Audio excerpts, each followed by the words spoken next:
अगदी नवीन पद्धतीने बनवलेली अंडाकरी तुम्ही देखील ही रेसिपी नक्की ट्राय करा।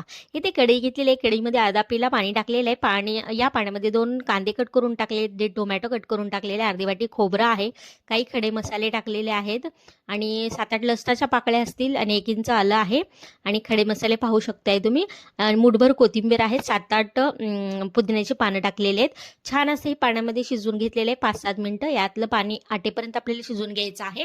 नंतर हा मसाला थंड झाला की मिक्सरला लावून छान बारीक पेस्ट करून घेतली। नंतर कढईमध्ये 7-8 चमचे तेल टाकले, तेल छान तापले की अर्धा कांदा कट करून टाकलेले, 1 तेजपत्ता टाकलेले, वाटून करून घेतलेलं वाटण टाकलेले, चवीनुसार मीठ टाकलेले, घरगुती काळं तिखट 2 चमचे टाकलेले, छान असं तेलामध्ये परतून घेतलेलं आहे। या पद्धतीने नक्की रेसिपी ट्राय करा, खूप टेस्टी अप्रतिम अंडा करी बनून तयार होते।